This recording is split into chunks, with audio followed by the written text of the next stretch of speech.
Hey, what's good? So I was watching Kirsten Runquist's video the other day called What I Watched in August, which is based on some other book channel's video on what they read, because it's books. And I liked the idea, so here, in no specific order, are some thoughts, criticisms, and rambles on 10 of the movies I can remember seeing this past month. I hope you enjoy.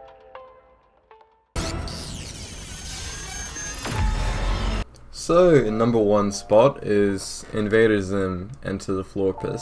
So, never having actually seen the original series of Invader Zim, I went in pretty blind, other than having heard good things about it and, remembering what the characters look like, I guess. And I gotta say, I was pleasantly surprised by this film, the art style is very bright and cartoony, and it's very stylized. It doesn't look exactly like it's riffing off on other cartoons, which a lot of them do these days. The comedy, though it wasn't really my piece of cake, and perhaps I'm, a little older than the target audience for it, it was alright. It was at least more entertaining and less pandering than most of the stuff for any younger audiences for the most part, and I found myself chuckling or getting quite amused at some points, so yeah, good job I guess, movie. Also, I love Guru, and he's been my Discord profile ever since watching this film, don't at me. Right, so number 2, Aquaman. When you're on a plane trip for 2 6-hour flights, and you're trapped far above the ground in a tiny tin can with very little water, other than the tiny cups that are never enough that the air hostesses gives you, and you're too awkward to ask for more because you have to speak over the seriously looking Muslim couple sitting beside you in the middle of the aisle.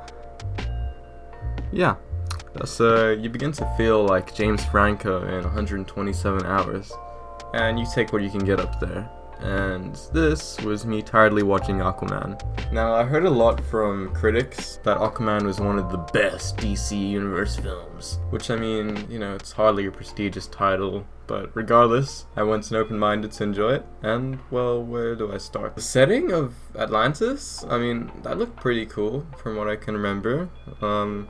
Very fun to look at from a technical standpoint, very aesthetic. More interesting to me than Wakanda in the Black Panther film, so I guess it has something for, going for it, I guess, maybe? Whereas, the characters that come from Atlantis and anywhere, well, they're not as interesting.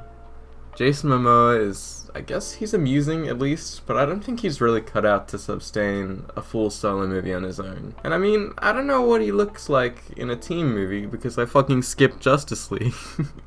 There's a romantic subplot in this film that's just kind of whack. I think the chemistry just kind of falls flat between Momoa and the girl. She had some atrociously red hair. I forgot her name already. Yeah, Willem Dafoe is in this movie, which is usually a saving grace for campy superhero movies like Spider-Man, but this is not the case in Aquaman. They just don't let him be Green Goblin tier ridiculous, and on the Willem Dafoe scale, this one doesn't get a high rating, so... Next movie. Halloween. Okay, so Halloween, 1978. So, Luca from the Past 13 Reasons Why video and I decided to embark on the journey of watching the original Halloween, which neither of us had really seen, or any of the sequels and whatnot. This film felt very slow for me personally. It really took its time establishing the setting of the small town that was very evidently going to become the Michael Myers SmackDown arena at some point. The cinematography for it didn't really grip me too much. It felt kind of flat in that regard. But then again, I wasn't really watching the film hoping for such anyways, so yeah.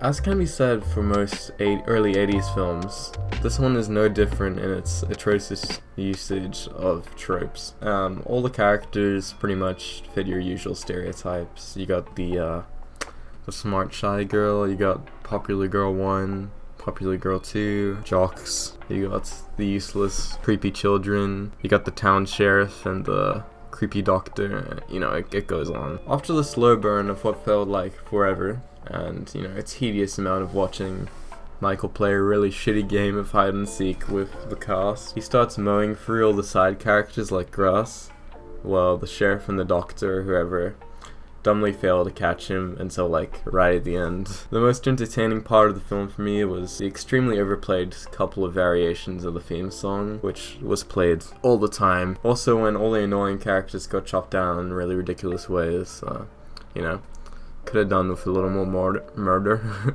and a little less setup, is all I'm saying. Okay, so number 4, Halloween 2018. Mamma mia, here we go again. So, hot off the press, me and Luca went straight into this one. And now into the hands of House, a lot of things are better than the original. Not everything, but a vast majority of things. Cinematography, well, it certainly feels more inspired and less flat in a lot of ways, and it kept me more invested than its predecessor. The John Carpenter theme song isn't used in every second scene in this film, much like in the predecessor, which I was grateful for, because it really wears out the novelty if you use it too much, you know? This film being a sequel to the original, having carried over Smart Shy Girl into PTSD-filled apocalypse repair, Laurie Strode, far better for her performance and such, felt more like an actual character than in the prior film. The film was also an evident homage to the original, with the granddaughter character of the film and her friends all carrying over the, like, tropey teenager stereotypes from the original, but with a tiny and I say tiny bit of nuance to them to make them feel slightly more like real people that I was just about barely attached to, which is more than I can say for the teenagers that got taken the L on in the first film. I'd like to pull focus to the little black kid in this movie, who was a total mood. Like, I don't know if he was a realistic depiction of a kid his age, but he was more entertaining than the creepy kids from the prior film. And I sure am glad he ET'd the fuck out of the house to escape when Michael showed up. Like, where's this kid's spin-off series, you know? Anyways, he just yells, he's like, "Oh shit!" And he fucking runs out of the movie completely, and Luca and I laughed our asses off. It seems very much like they're setting up sequels by the way Michael kinda just vanishes at the end of this movie, so I'm assuming we'll be talking about these films again in a year or two. Let's move on. Number 5, the Lord of the Rings trilogy. And I know this is not just one film, it's a trilogy, but you know what, like, go stuff yourself. Okay, so, having not seen these films since I was very little, I thought it would be good to revisit them, well, during my holiday where I have so much free time. And you know, I gotta say, I really enjoyed myself. So, the Fellowship of the Ring. The intro where Gandalf shows up in the Shire is always somewhat therapeutic to me, cited by that peaceful soundtrack. I don't know, there's something very special there. I love the setting in which this movie takes place. I love the characters, like, Frodo is just the most wholesome being in existence, and that never really changes throughout the trilogy for the most part. Elijah Wood was just perfect, okay? Ian McKellen, mwah. Great. The journey the hobbits go on from leaving the comfort of the Shire out to the great wide world speaks to me a lot, you know? And the message of it just leaving your comfort zone to face reality, it's really gripping. Like, as simple as the concept is, and as how many films have tried to display it, this one definitely does it near to best. I don't think I really need to give a fully fledged review of this film. Like, you've seen it, you probably love it too. I mean, it's a must-watch film. So if you somehow haven't, at least watch the first. If you're accustomed to Endgame being like the longest film ever though, this is a strong blow. It's really fucking long. I mean, Two Towers and Return of the King were good too, but I felt like way more invested during the first film, you know? It felt like an episode of Critical Role or like Adventure Zone. It just felt like a D&D game with the whole like fellowship together dungeon crawling. Whereas the other two have the cast like quite divided from each other for a large duration of the films. And you know, I didn't like that as much, you know? Anyways, the films have a great world, precious character, precious ring. Yeah. Number 6 is The Ritual, which is a Netflix original film, and it's supposed to be a thriller/horror.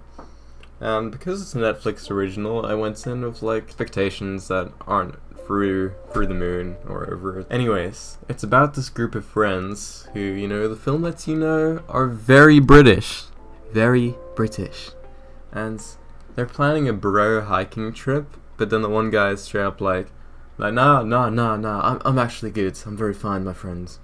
And then he goes to the liquor store, you know, just checking out the booze.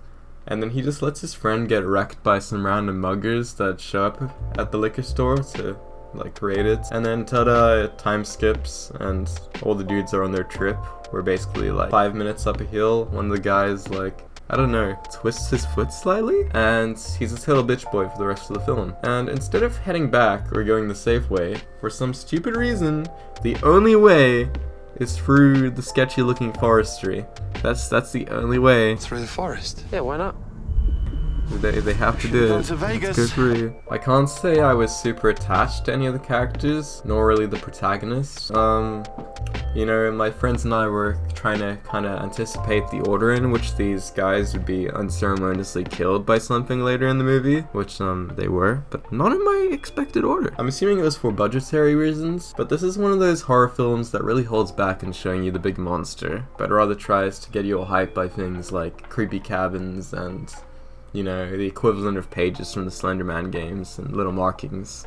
About until the third act, where, as I said, everyone starts getting wrecked by the mysterious creature in the woods, most of which are off-screen deaths, as I can remember, which is just about the most unsatisfying thing you can do to an audience, after forcing them to watch these guys hike for like 30 minutes. The final part of the movie basically turns into Outlast 2, like 0 to 100 really quickly, with the two surviving characters, protagonist dude from the liquor store, and the whining bitch boy are taken to a little fortified area by some lunatics who praise the monster. And get this, everyone, a ritual happens. The whiny guy gets like crucified and chomped by the monster that finally appears. And you know, it was a little creepy, but I've seen worse. I'm not gonna elaborate on that. Whatever, the film wraps up like pretty quickly when the protagonist burns down the building he's trapped in while his friend is chompered, and he fucking Tom Cruise runs out of the forest, screams to the monster from a distance like it's a women's tennis match, and yeah, that's the end of the film. Not the worst film, but if you're not watching it with friends you can joke about and make it more enjoyable, then there's not really any points in watching this. Number 7, Spider-Man Far From MCU. You've probably heard the reviews 1,000 times, and I'm feeling really unmotivated to talk about this after the recent Spider-Man news, so I'm just gonna talk about some of the stuff I liked and didn't like, you know? Okay, so first off, the Spider-Man acid trip sequence.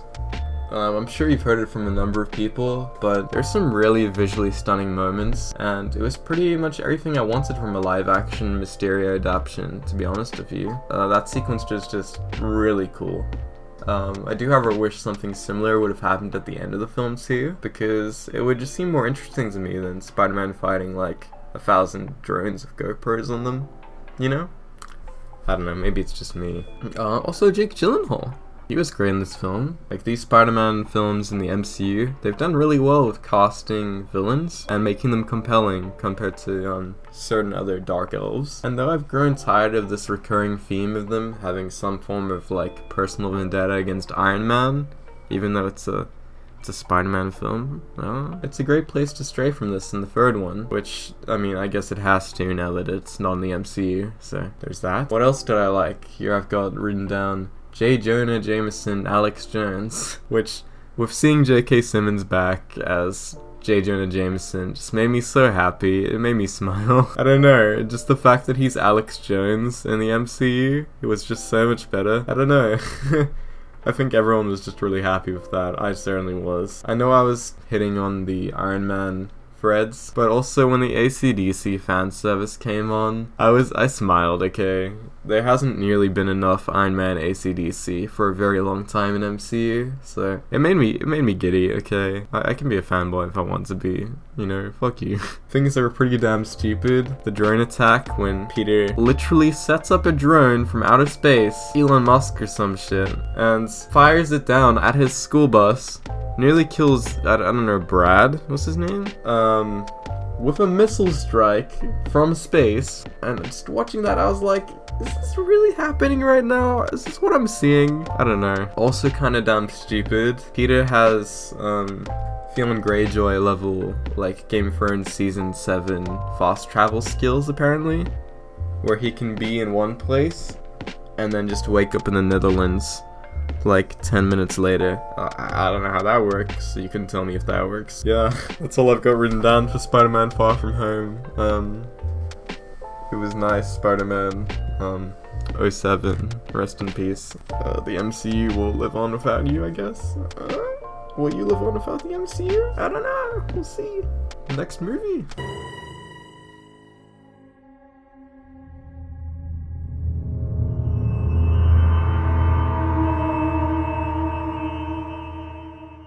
Number 8 is The Shining. Stanley Kubrick's The Shining is really something spectacular. Though the film is long and it's certainly a slow burner, it's not a detriment to the movie, with just enough creeps and chilling undertones to tide you over it. The cinematography is excellent and it's well crafted, and every single set design and camera angle choice feel very purposeful rather than just being there. With an unsettling symmetricality, a majority of the shots in the film do a good job at keeping together this feeling of isolation in the hotel, of which is brilliantly established in the first act during the Torrance's tour of the entire area. Jack Nicholson seems so in touch with his character and like his quick descent into insanity when entering the hotel. And he's really one of the driving forces of this film. Like, seeing a good portion of the film, like, is along with him. And alongside Jack is the creepiest child in cinema history, his son, Danny. He spends the duration of the film, like, exploring this hotel with visions of pouring bloods and twin sisters. And it's all very Macbeth, driven up to 100. This paired with his little Radram thing, and his imaginary friends, that could keep me on edge like all day long. Like, even my dad, who was sitting next to me, he was literally just like, who's that creepy little shit? And I had to agree, and now he's got a movie sequel coming out, so A vast majority of The Shining scenes and quotes could be called iconic, and you know, that's for a good reason. This film is a real masterpiece, and I'd be doing it a proper injustice trying to review it in a few seconds like this. So let's just move on. Number 9 is Rocketman, and going to this film, I figured it'd just be possible. Like, seeing it with my gran just more to pass the time, I'd barely heard any chat of it in comparison to, say, Bohemian Rhapsody. But anyhow, we went to go see it, and honestly, I'm glad we did, because it really pulled the rug out from under me, and it was great. Another in the long line of Marvel films starring Taron Egerton, Rocketman is the biopic of the gloriously gay Elton John. And though in a strange way, it's kinda exactly the same plot of Bohemian Rhapsody. Everything from the whole humble beginnings ordeal with crappy parents that don't really care for their talent down to their rise of fame. The drug addiction, you know, the breakaway from their friends in favor of a boyfriend/new manager that turns out to be very abusive, only to return to his old friends and make one epic comeback. And you know, it was a huge amount of deja vu watching, and even my gran agreed with me, who'd also seen Bohemian Rhapsody. Being interfered with the person the events are based on, like Bohemian Rhapsody having surviving members of Queen acting as executive producers, the film does have many altercations from real life in terms of events and some overly large characterizations of people to serve the plot better. But where Bohemian Rhapsody tries really hard to make you believe it's reality and down to the T, Rocketman excels doing the opposite. And it notches heightened reality up to 3,000, where everyone from Elton, with Egerton performing all the songs himself, which is really impressive, to his friends and his family, they'll just break away into song at random intervals, and the campiness really shoots above and beyond in a bunch of fun musical scenes, and it makes for a film that I personally enjoyed far more than Bohemian Rhapsody, because it just embraces its ridiculousness, you know? And I found myself just like far more invested in Elton's story, regardless that it's pretty much the same as Freddie Mercury's, albeit with Rob Stark instead of Littlefinger. I mean, seriously, like, this guy is meant to be the same person as this guy. Like, what? Anyways, I've been really hooked on Elton John music ever since I saw this film, and I've been singing it in the kitchen, and you know, I'm completely fine with that. And I think it's gonna be a long time until I stop. It was a really goofy movie, the performances were great, the music numbers are great, and you know, there were a bunch of really creative decisions taken with the sequences. So if you're gonna watch a music biopic, just watch this instead of Bohemian Rhapsody, okay? Like, I promise you'll enjoy it. It'll be a more enjoyable time, as much as I like Rami Malek. Taron is pretty brilliant, okay? Just go watch it. Go watch it. Inside my DNA. Number 10, Creed 2. You remember Aquaman, oh so long ago, in second place? That analogy I gave about movies on planes? Well, I intended for this film to be one of those, you know, a time passer. I mean, like, how invested can I be in a heavyweight boxing champion? Okay, so I got really invested, okay? There's something so satisfying about seeing Michael B. Jordan get his ass handed to him and get knocked right off his pedestal, and then having to go on some giant training montage under the guidance of Rocky Balboa himself, Sylvester Stallone. Like, even when you know for a fact that there's zero possibility he'll lose at the end of the day, you know, there's still that like, itching feeling of like, oh, what if he can't do it? So, the plot of this film is actually strangely compelling. It's with Adonis going up against the son of the stone-cold evil Russian who killed his father in a boxing match like years before in one of those old Rocky sequels. The movie actually caught me off guard because it really subverts the expectations of this whole like evil Russian ordeal, because you kind of learn the motivations of the father and the son here to take Adonis's heavyweight title, and they have some actual weight. I mean, excusing the pun. With the two of them trying to earn back some kind of affection from Drago's wife and mother of his son. And Drago seemingly overworking his son is in like some sort of effort to try and regain this like affection from her. And it's genuinely hard to watch by the final fight of the film, where the son just loses his will to continue when the mother walks out of the fight. And then there's the parallels with Adonis, Jordan's character, not even having the chance to grow up knowing his father, and while at the same time not becoming one during the duration of the film. And while his journey of deciding if the fight is worth taking, or if he should just back down and reconsider the reasons he was fighting for trying to defend his legacy of his father, or rather that of his own. And meanwhile, Balboa is aged and widowing about with the anxiety to speak to a son he's not connected with in years. And though seemingly getting the courage for seeing Adonis go through these fathership-related hardships to rekindle with his son by the end of the movie. And that's really cute. It's Peter Petrelli from Heroes. The whole fathership story threaded throughout it was surprisingly well thought through, and I was seriously at the edge of my seat during the final fight at the end of the film. And damn, dude, when the old Rocky theme started playing, I genuinely fanboyed. The plane was landing, and I was still clenching my fists, like rooting for Creed to pull through and win the fight. I mean, which he obviously did. Yeah. So, you know, kudos to this movie for getting me genuinely invested in a franchise that I hadn't much care for in the past. I really don't know how a third film could live up to it. I genuinely don't. So yeah. Anyhow, guys, that's a good 10 movies now. I really enjoy just kind of spewing out my opinions and thoughts on a few movies I've seen, even if it was messy and not like overly concise. I hope you enjoyed it too, and I'm hoping to do more film-related stuff in future, so, you know, subscribe if you're into that, my guy. Time to go watch some more. Bye.